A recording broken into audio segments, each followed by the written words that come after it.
결국은 이렇게 급하게 막년에 와서 귀족들 정리하고 힘을 자기한테로 모으고 자기 자식들 전면에 배치한 게 대해서 건강상에 무슨 문제가 있을 거라는 생각이 저는 들었어요. 건강상의 문제가 있었다. 건강상의 문제. 그거는 또 금시초문이네. 네, 처음 듣는 얘기예요. 그러니까. 궁금하시죠? 일단 설록화 준비한 거 한번 먼저 보시죠. 예. 좋습니다.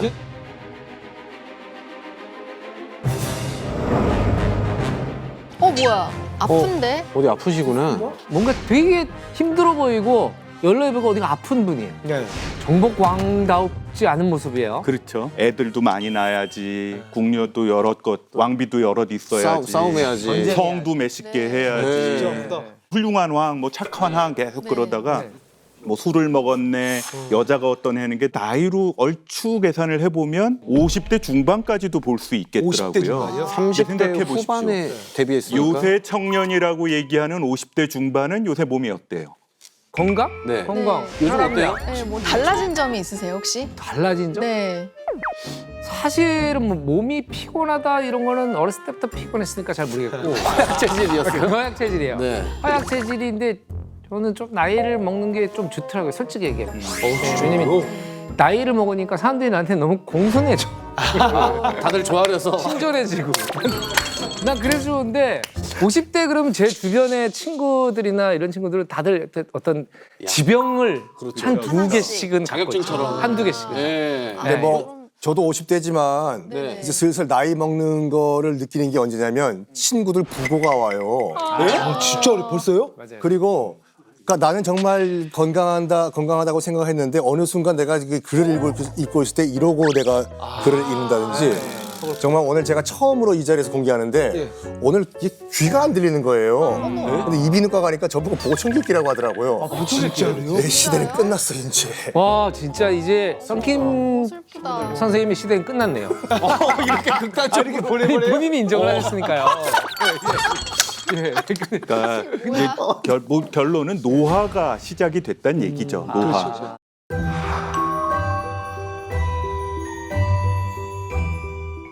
요새 50대는 청년이잖아요. 네, 그렇죠. 뭐 사실 많이 아파요. 안 아프던 손목도 아프고 안 아프던 어깨도 아프고. 근데 그게 100세 말에는 어땠겠어요? 지금으로 치면 거의 80대 초반까지도 그렇죠. 볼 수 있는 나이 아니에요? 의료가 네. 근데 저 정도 나이가 되면 노인이 되면 노인의 사망률 1위를 기록하는 질병이 하나 있어요. 의외로 저는 음.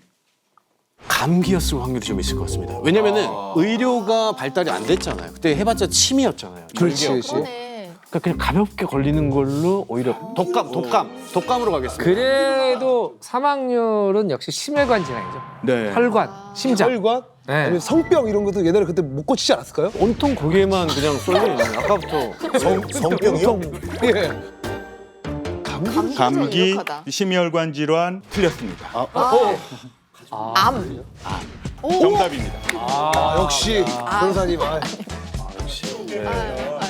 그 기록에 보면 의자왕이 암이었을 가능성을 얘기를 합니다. 네, 그 당시에도 있었어요? 실제로 기록이 있는데요. 네. 그 당나라 기록에 문관사림이라고 하는 기록이 있어요. 네. 여기 보면 644년에 네. 의자왕의 아들이었던 부여강신이라고 하는 사람이 당나라로 가서 당태종한테 당나라에 있는 그 유명한 이원 한 명을 콕 집어서 좀 우리나라에 보내달라라고 얘기합니다. 그 사람 이름이 장원창이다라고 기록이 돼 있거든요. 네. 그러니까 장원창이라는 사람이 도대체 어떤 병의 전문적인 능력을 가지고 있었을까라고 보니까 이 사람이 당시 당나라에서 그 개발됐던 그 치료법을 만드는데 참여했던 사람이에요. 치료법. 예, 그 치료법이 무엇에 대한 치료법이냐? 당시에 반위라고 지칭되는 병이었습니다. 반위요? 반위. 반위? 그러니까 위암을 보통 반위라고 불렀다고 하고요. 위암 증상이라는 게 이제 되게 아프고 못 먹고 토하고 이러는 건데 이 당시에 위궤양이라든지 위염도 다 반위라고. 증상이 비슷해서 반위에 포함돼 있었을 거다. 네. 아마 그 당시 요청한 당나라 의사가 소화기내과 전문 한의사였겠죠. 그럼 그 암 치료법이 대체 어떤 게 있었던 거예요? 요것도 기록이 있어요. 그 어떻게 하냐? 그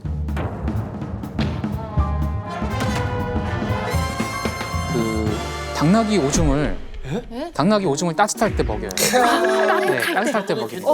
당나귀 오줌이요? 그러니까 데운 게 아니라 싸고 나서 바르라는 거잖아요. 근데 이게 독이 있어서 한 번에 많이 먹으면 안 되고 네. 일주일 동안에 좀 나눠서 이렇게 정기적으로 먹어야 되는 양이 있어요.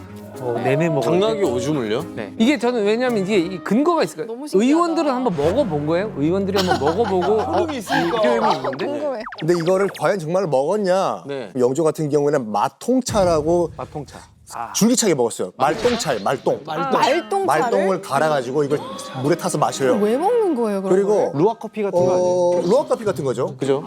그리고 또 조선시대 때 같은 경우에는 실제로 이제 하루 종일 앉아서 책을 보니까 뭐가 걸리냐면 치질이 걸려요. 맞아요. 치질. 그 치질의 특효약이 뭔지 알아요? 몰라요.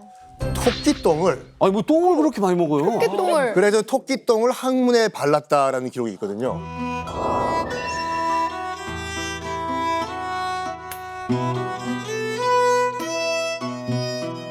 오히려 똥독이 올랐을 것 같은데. 저도 약간 더 많이 죽었을 수도 있겠는데 잘못 원래 받아가지고. 그때 그 당시 전통의학의 특징 중에 하나가 동종의학이라 그래서 이게 토끼는 치질이 없는 동물이었다고 사람들 사이에 소문이 났었대요. 그래서 그놈들 똥을 바르면 나을 거다. 그래요, 맞아요. 이렇게 뭐 중의학이나 그죠, 그죠. 한의학 보면은 비슷하게 생긴 것들이 그렇죠. 비슷한 장기에 도움을 준다. 예를 들면 호두는 뇌에 좋다. 진짜. 이게 뇌가 옛날부터. 생겨서. 네, 뇌같이 생겨서. 진짜 옛날에 태어났으면 민간요법. 이상한 거 다 먹고 이상한 거 다 바르고 있었을 것 같은데. 잘 천만 다행이다. 근데